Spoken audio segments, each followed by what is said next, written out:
أعوذ بالله من الشيطان الرجيم بسم الله الرحمن الرحيم وما خلقت الجن والإنس إلا ليعبدون ما أريد منهم من رزق وما أريد أن يطعمون إن الله هو الرزاق ذو القوة المتين.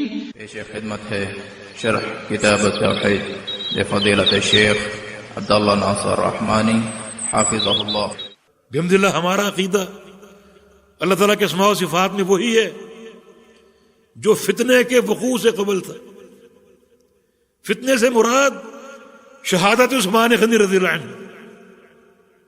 یہ صحابہ کا دور صاف ستھرا دور. اس دور میں جو عقیدہ تھا اللہ تعالیٰ کے صفات کا، اللہ تعالیٰ کے اسماء کا، وہ عقیدہ ہمارا.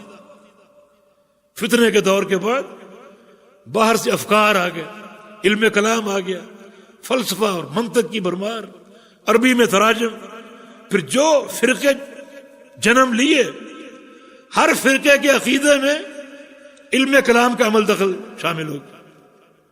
مثال کے طور پہ فتنے کے دور سے قبل، شہادت عثمان غنی سے قبل، صحابہ کا دور تھا. کیا عقیدہ تھا؟ اللہ تعالیٰ کے کلام کے بارے میں.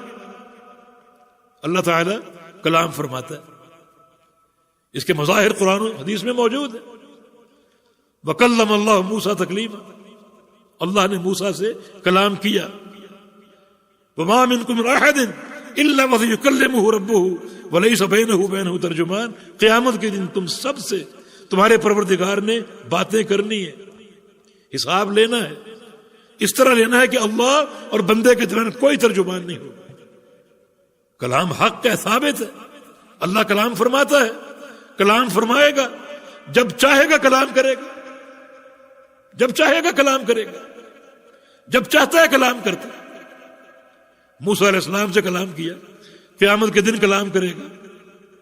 یہ صحابہ کا عقیدہ کلام پر حق ہے، اور وہ کلام انہی الفاظ اور حروف میں کرتا ہے جو عربی کے ہمارے پاس ہیں، الف با تا ثا. اور وہ کلام مفہوم ہے، مسموع سنا جاتا ہے، مقروء پڑھا جاتا ہے، مکتوب لکھا جاتا ہے. قرآن اس کا کلام ہے. قرآن پڑھتے بھی ہیں، سنتے بھی ہیں، لکھتے بھی ہیں. یہ اس کے کلام کی جو ہے وہ خاصیات ہے. فتنے کے بعد کیا ہوا؟ فتنے کے بعد کلام کو مانا گیا تعویل کے ساتھ. کیا تعویل؟ کہ یہ کلام نفسی ہے، کلام لفظی نہیں. ہم جو بول رہے ہیں یہ کلام لفظی ہے، الفاظ کے ساتھ بول رہے ہیں. اللہ تعالیٰ کا کلام لفظی نہیں، بلکہ اس کا کلام نفسی. معنی اللہ تعالیٰ جو فیصلہ نافذ کرنا چاہتا ہے اس فیصلے کی گفتگو نہیں کرتا، بلکہ وہ فیصلہ کسی کے اندر ڈالتا ہے. مثلا جبریل امین، انہیں اس فیصلے سے آگاہ کر دیا، ان کے دل میں ڈال دیا. اب جبریل نے اس فیصلے کے الفاظ بنائے، اس فیصلے کے الفاظ بنائے. مانا وہ الفاظ مخلوق ہیں، اس فیصلے کے الفاظ پیدا کر کے جبریل کے اندر ڈال دی. وہ الفاظ مخلوق ہیں. اسی معنی میں لوگ قرآن کو مخلوق کہتے ہیں. کلام الرحمن ہے، کلام اللہ ہے. اللہ تعالیٰ نے یہ الفاظ پیدا کر کے جبریل کے اندر ڈالے، اور جبریل نے وہ الفاظ اللہ کے پیغمبر تک پہنچائے. یعنی کتنے مظالم ہیں، کتنے ظلم ہیں. صفت کا انکار، تعویل انکار ہی. کلام نفسی کی اصطلاح نبی علیہ السلام کے دور میں تھی، صحابہ کے دور میں تھی. صحابہ کے دور میں، نبی علیہ السلام کے دور میں اللہ تعالیٰ کلام کرتا ہے، یہ سب مانتے تھے. کیسے کرتا ہے؟ جیسے اس کے لائق. کیا ہماری طرح کرتا ہے؟ نہیں. کیوں؟ لیس کمثلہ شیء، اس جیسی کوئی چیز نہیں. تشبیہ تو ہے ہی نہیں. تشبیہ کب پیدا ہوگی؟ جب عقیدہ یہ ہو کہ اللہ تعالیٰ کلام فرماتا ہے بالکل ویسے ہی جیسے ہم کرتے. اب یہ کہتے ہیں کہ تعویل ضروری. اللہ کے کلام کو ہم نے مان لیا تو کلام تو ہم بھی کرتے ہیں. تشبیہ لازم آئی. اور ہم کلام کرنے کے لیے کچھ چیزوں کے محتاج ہیں، زبان کے محتاج ہیں، حلق کے محتاج ہیں، دانتوں کے محتاج ہیں، یعنی حروف کے مخارج مختلف ہیں، تو اللہ تعالیٰ کا بھی احتیاج ماننا پڑے گا کہ وہ بھی ان چیزوں کا محتاج ہے،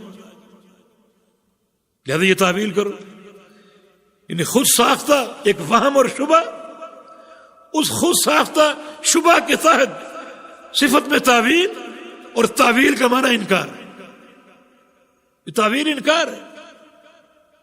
میں کہوں میں اس بوتل کو مانتا ہوں مگر یہ شیشے کی، حالانکہ پلاسٹک کی، میں نے مانا ضرور اس کو مگر میں نے اس کو شیشے کا مانا، شیشے کی ہے یہ، جب نہیں ہے تو پھر اس کا انکار ہے۔ کسی بھی صفت اور کسی بھی نام کو ماننے کا معنی یہ ہے کہ اس کو اس کی حقیقت کے ساتھ مانو،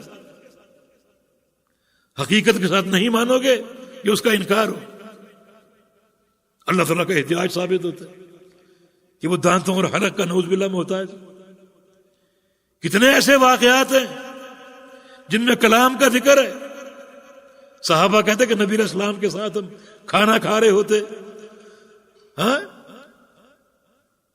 ہم نے نبی علیہ السلام کے ہاتھ میں لقمے میں تسبیح کی آواز سنی، لقمہ اللہ کے پیغمبر کے ہاتھ میں تھا، لقمے سے سبحان اللہ کی آواز آ رہی تھی۔ کوئی لقمے کا کوئی حلق، کوئی دانت، کوئی زبان، کوئی ہونٹ ہے نہیں ہے، پھر لقمہ کیسے کلام کر رہا ہے؟ کس نے توفیق دی؟ اللہ تعالیٰ نے، تو اس کی اپنی قدرت کیسی ہوگی؟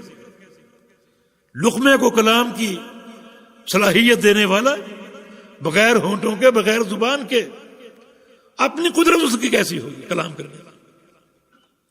صحیح بخاری میں حدیث ہے، انی اعلم بحجر بمکہ کان یسلم علی قبل ان ابعث، اللہ کے پیغمبر فرماتے ہیں مکہ میں ایک پتھر کو جانتا ہوں میں، مکہ میں ایک پتھر کو بتایا نہیں وہ کون سا پتھر، کئی لوگ اسے غلط عقیدے نہ منسلک کر لیں، مکہ کے ایک پتھر کو جانتا ہوں، مجھے سلام کہا کرتا تھا۔ پتھر کی کون سی زبان؟ پتھر میں قوت گویائی کس نے پیدا کی؟ اللہ تعالیٰ نے۔ تو اللہ تعالیٰ اگر ایک پتھر کو بغیر زبان کے، ہونٹوں کے کلام دینے کی صلاحیت دے سکتا ہے تو اس کا اپنا کلام کرنا کیسا ہوگا؟ ہم کوئی تشبیہ نہیں دے رہے، نہ کوئی تعویل کر رہے، اس کی صفت کلام حق ہے، کتاب و سنت سے ثابت ہے، کلام کرنے کا معنی لغت عرب میں معلوم ہے، اس کے مطابق ہمارا ایمان ہے، وہ کلام کیسے کرتا ہے؟ جیسے اس کے لائق۔ اللہ تعالیٰ نے اپنی صفات کا تعارف کرایا مگر کسی صفت کی کیفیت کا تعارف نہیں کرایا، جو بتا دیا اس پر ایمان ہے، جو نہیں بتایا وہ اللہ کے سپرد ہے۔ یہ سلف صالحین کا عقیدہ اسماء و صفات کے باب میں، یہ توحید کا اہم ترین شعبہ ہے۔ اسماء و صفات کی توحید، یہ اللہ رب العزت کی توحید الوہیت کو مستلزم، اس پر ایمان، اس پر ایمان لانا ہے، اس کا انکار، اس کا انکار ہے، اس میں جھول، اس میں جھول ہے۔ لہذا شیخ الاسلام نے یہ باب قائم کیا کہ اللہ تعالیٰ کے ناموں میں سے اور اس کی صفات میں سے کسی شے کا انکار، کیا اس کا حکم؟ انکار کفر۔ وہ حقائق جو شرعاً ثابت ہے، کسی حقیقت کا انکار کفر ہو۔ تو اسماء صفات کا باب بڑا مہم ہے، لہذا ہمارا جو فرض منصبی ہے وہ یہ ہے کہ جو اللہ تعالیٰ کے نام اور صفات کتاب و سنت سے ثابت ہے، ہمارا سب پر ایمان، اس معنی کے ساتھ جو اس لفظ کا ظاہری معنی ہے، کیفیت اللہ کے سپرد، تشبیہ کے ہم قائل نہیں، ہر صفت تشبیہ کے بغیر ہے، ہر فعل تشبیہ کے بغیر۔ تو یہ نفیس عقیدہ صحابہ کرام کا جو اللہ کے پیغمبر سے حاصل ہوا، اس کو ہم قبول کریں کسی الحاد اور انحراف کے بغیر، کسی الحاد کے بغیر۔ وَتَعَاوَنُوا عَلَى الْبِرِّ وَالتَّقْوَى وَلَا تَعَاوَنُوا عَلَى الْإِثْمِ والعدوان واتقوا الله إن الله شديد العقاب